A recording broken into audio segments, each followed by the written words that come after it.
really honored today to introduce you to one of your own. In a few years, in a few months, for our seniors, you'll shift from being a student here, then to being a graduate, and being an alumni of the school. And we're very honored to have alumni come back to our school and give us a little bit of an insight about what their career path has been, what impact the school has had, and what lessons they've learned that you could share in it. And we all take advantage of that wisdom from other people's lives, myself included. So I'm really delighted that we've got Jonina Thorsteinsdottir with us today. Jonina graduated from our school and got accepted at one of the most elite schools in the United States. So we're going to talk about that and her career path in just a moment. We're just so honored to have her here with us. And we're going to do this kind of like an interview on stage. And we're going to be sitting over here so we'll make sure everybody can see all right. But would you please welcome our very special guest this morning, Jonina Thorsteinsdottir. Jonina, very interested in theater and drama while you were here, and you decided you wanted to take a career direction in that way. When did you decide that, and how did you have the courage to apply for the most elite acting school in the United States, New York University's Tisch School for the Arts? Cool. This is the, okay. Hello. There's like when I decided as an adult that I was going to do it, but like I decided in my body when I was like 7. And I don't know. I always had like, does Miss Chestnut still teach here? Carol Chestnut? Yeah. She does? She is an incredible teacher. I'm assuming you guys all know her. She was a big champion of me going into like engineering and math. Not in terms of like dissuading me from like acting, but I say like that was always like my secret backup plan, and she was like, you could do it. She was very like supportive of that. And then I guess maybe like, I don't know, it was never like a conscious decision. It was always just like where I was going and everyone had to get on board. Like I think I got to acting school and a lot of my friends were like, I had to like convince my parents to let me go to acting school and all this stuff, and I was like, I just auditioned and then told them I got in. I was just like, it's happening, you know. Well, let's talk about that because, you know, a lot of our seniors have been working this semester and getting applications ready for college, but yours involved an actual audition. Mm-hmm. And so you want to talk about that? How did you get into NYU? Oh, so like practical. Oh man, that was so long ago. Jeez. Okay. You fill out like the regular application. I don't know if anyone is like interested in the arts or in theater or anything, but you fill out a regular application, and then you like select that you're going for drama or for theater, and then there's this thing called Unifieds, which is basically like all of the big acting programs. They like travel around the country so that everyone can audition for them. They go to the big hubs, so they go to like New York and Chicago and LA and I think like Houston and Atlanta, and then actually that's the smaller ones will kind of all travel together, like the colleges, and then the big ones, they go on their own, but they will coincide with those dates. So like NYU goes on their own, UCLA goes on their own, I think BU goes on their own. Wow, it's really hard to be interesting. Yeah, and then you just go. And I don't know if you guys know Issa Johnson. She's in my year. She also got into Tisch. We just like took a bus to Chicago together and lied about our age so we could stay in a hotel room on our own. Because we just like went and we're in like windy Chicago for a few days and we auditioned for like all of our schools. So you got up on a stage, and were you given a script beforehand to work on? Or? Oh, that's a good question. No, you have to pick 2 monologues. Usually it's like 2 to 3 monologues. Sometimes it'll be like 1 3-minute monologue. Usually it's like 2 1 to 2 minute monologues that are contrasting. So like 1 classical, 1 contemporary, or 1 comedic, 1 dramatic. Yeah, and then so you bring that into the room, and usually a good audition process, they will like workshop the sort of the audition with you. So you'll do it once, and then they'll like give you a note, because a lot of it is to see how receptive you are to that, and if you can take direction, and how, basically like how stubborn you are, and how stuck you are in your own ways, you know. Yeah, and then certain, I don't know, there's a lot of like crazy stories that I've heard my friends say from like that audition for Juilliard or something, that are like, they made me like be a cat in the audition room, and that's just like, I think everyone's worst nightmare. But yeah, sometimes there's like movement components and stuff, but yeah, so there's that, and then there's like an interview usually immediately following. So, in Jonina's graduating class from our school, there were 6 girls. Total of about 15 students, I think. 6 girls. And Jonina and Isa Johnson, 2 of them got accepted to the Tisch School for the Arts. Now, they have an acceptance rate about the same as Ivy League schools, at or less than 10%. So it's unbelievable, they're getting into that. And now we've got Jonina and Isa, speaking for yourself here, coming from a town of 10,000 people, dropped into New York City. Yeah. So what was the transition like? Oh, what was the transition like? I lived in the city when I was a kid. I was born in the city, so there was a lot of like, I think for me, honestly, I went in a little bit like ego first, trying to like prove myself, being like, it's not a problem to me, I love it, you know. And I think that didn't serve me in any way. Like it served this front that I think I was putting on, but it didn't serve like me as an individual because I wasn't leading with vulnerability. But yeah, it's in terms of like the transition, it's no matter how like set you think you are, I was very independent already. And I was just like there, I was ready to go, but it's still really hard. Like your first night there changes traumatic. It's a mini little trauma that's happening to you. So it's, you know, I think the best thing is like, know the things that are true to you and keep the things that make you feel good and ground you in your sense of self when you're in that transition, whether it's, you know, I'm gonna get all preachy, whether it's your meditation or like vata tea became like a huge thing for all of us. I don't know why, because you can't get it in anywhere except Fairfield or something. So there's this thing about all these expats from Fairfield in the world that are like, did you have vata tea? Did you get vata tea? Like in Fairfield with vata tea. Yeah, I also like I had a pair of Rudrakshis that I wore just like religiously. That it was like it's partly like for a fashion statement, and partly just I don't know, anything that grounds you in who you are and where you come from. I think is so valuable. And I think I wasted a lot of time trying to separate myself from that. Like, I think when we were having coffee the other day, I was talking about this, like, there is definitely a rejection of your hometown that happens when you leave just automatically. And it has to happen in order for you to be able to leave. You know, there's a separation of yourself from where you came from. And the most whole I felt and the most sort of at peace I ever felt was when I started to incorporate that back into my life. So it's like you're kind of being given a lot of information constantly all the time, 24/7, about like how you should live your life and what you should do and what's healthy and what's not. And I think the best, like if I could go back and talk to myself at this age, oh, it sounds so preachy. If I could, like, I think the greatest thing that helps in the transition is just trust. Trust that your body is going to receive the information that you need right now. A lot of it's going to fall away, and that's fine. Maybe that just is not necessary for you. But trust that, like, in moments of fear, or in moments of anxiety, or moments of self-doubt, the things that you know in your body that you need will be there. And I think this town specifically and this community is a really great place to receive a lot of those tools. Well, you know, you get to that transition, you audition, you got into the school, but then for 4 years, and then graduated from NYU, and then it's continued on with an acting career.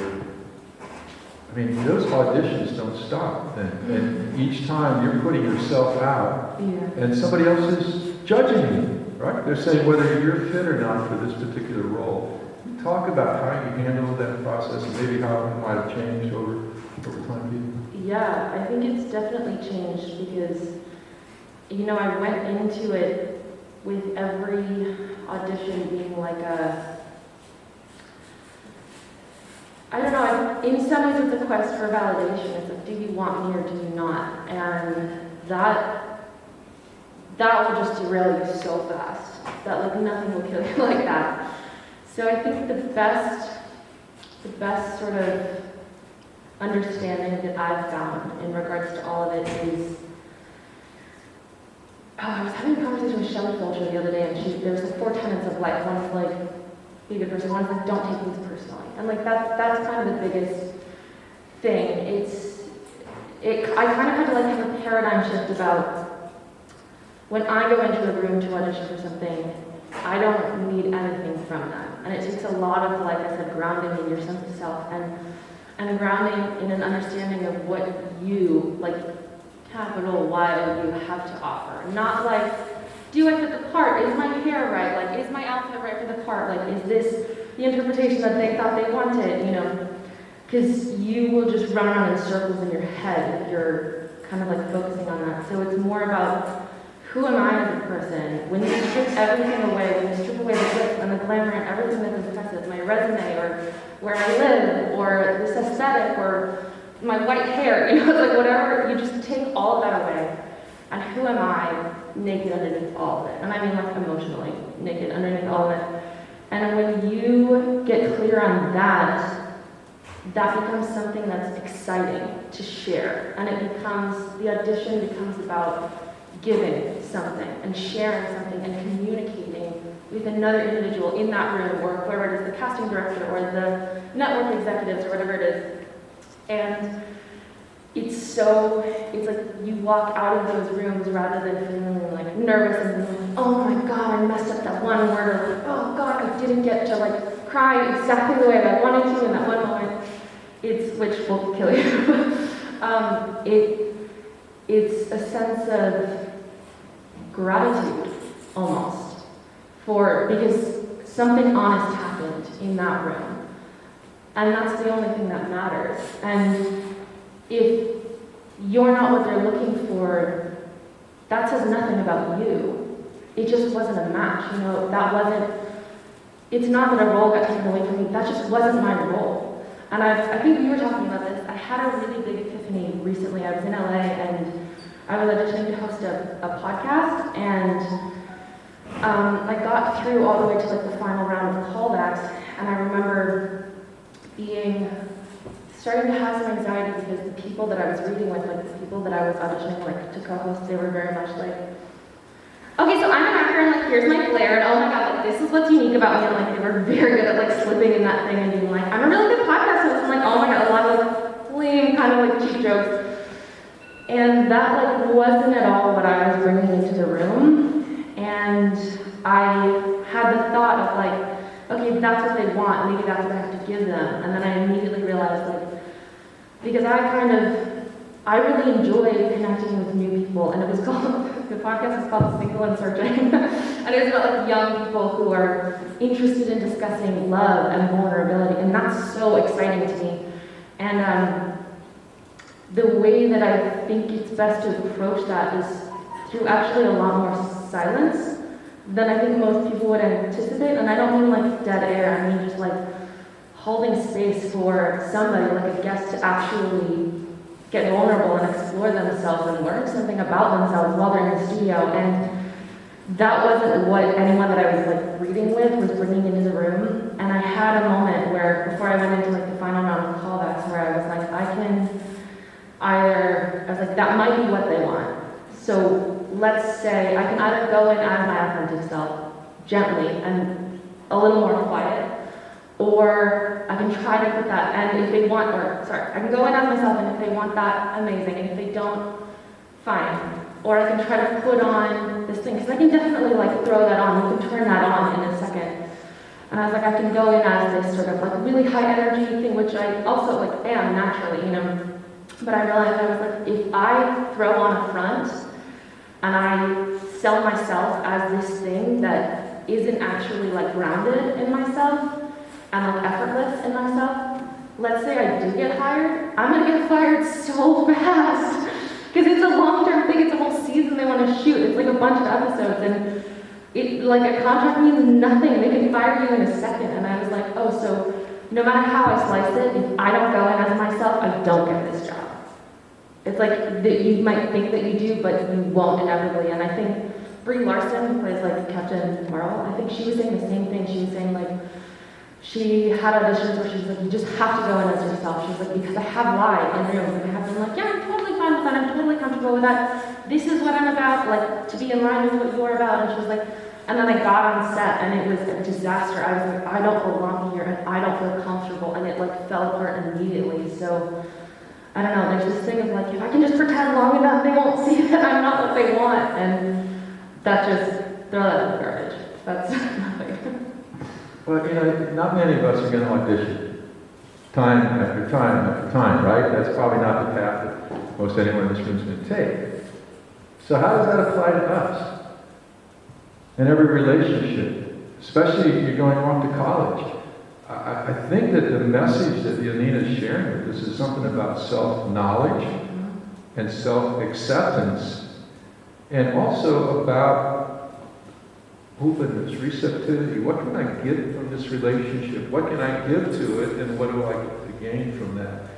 So I think there's really universal lessons in here. When Jonina talked about realizing the value of that silence and that core, it really struck me deeply, and I think I appreciate, again, that we get a chance to take a dive. Now we can kind of close our eyes and put our heads on our desk and take a nap, if that's what the body's pleading for. But better if we get some sleep at night and to be able to have that clear experience of self. So, any kind of, this is like our 15, 10-minute TED Talk, short version. Dr. Pullman's here, and I'm hoping that maybe there's a room for Jonina to come back, talk to some of the CCLS classes, have a little bit more time to explore some of these topics. But any last thoughts for our students here? I think kind of exactly what you were saying, I hope that they are sort of like universal truth, because not a lot of, I don't know what the interest in this room is to, be an actor or be in the entertainment industry or whatever it is, but the biggest thing is like, I'm talking about these things in terms of my career and all of that stuff, but I had to first understand them in terms of my life and in terms of my personal life. And so when you're going out there, when you're leading a community that you know and you trust and you know your place in, I think the biggest thing is, stay true to yourself. And if you don't know who that is right now, or you don't know what that is right now, that's okay, because there's a lot of input, and from like external and like internal, just like hormones and stuff, But I think never lose your sense of play, like your inner child. And this is interesting speaking to childs about their inner child, but the things at the end of the day when nobody is there, when nobody is watching, the things that make you laugh when you are on your own, the things that delight you when you're in your room alone, or you have a thought and it makes you giggle or laugh, those are the most important things, I think, that you can have. And I think I was in a lot of different situations as a child, in public school and in MSA, and there was a moment I went to a public school on the East Coast for a bit, and I ended up coming back to MSA because I spent a year there and I was so shut down. My authentic self was so shut down. I was told I was too loud and talked too much, literally every single day. And I think the biggest sort of thing is trust that you are good and trust that you are loved. And when you bring that out into the world, your community will find you. The people that see you, capital S see you, they will gravitate towards you, and they'll be sort of blown away by you, and I think they won't even know why, because a grounding in oneself is this intangible quality that everyone actually wants, but nobody knows how to actually pinpoint or talk about. But that's that extra thing, and so it's really just listen to all of your inner weirdness, your craziest, your fun, crazy ideas, the things that you're oh, that would be fun, but that would be weird if I told my friends about that or any of that stuff. Those are the quietest voices, but should be the loudest voices. And follow that and trust that people will find you. Whatever you're looking for. Let's hear it.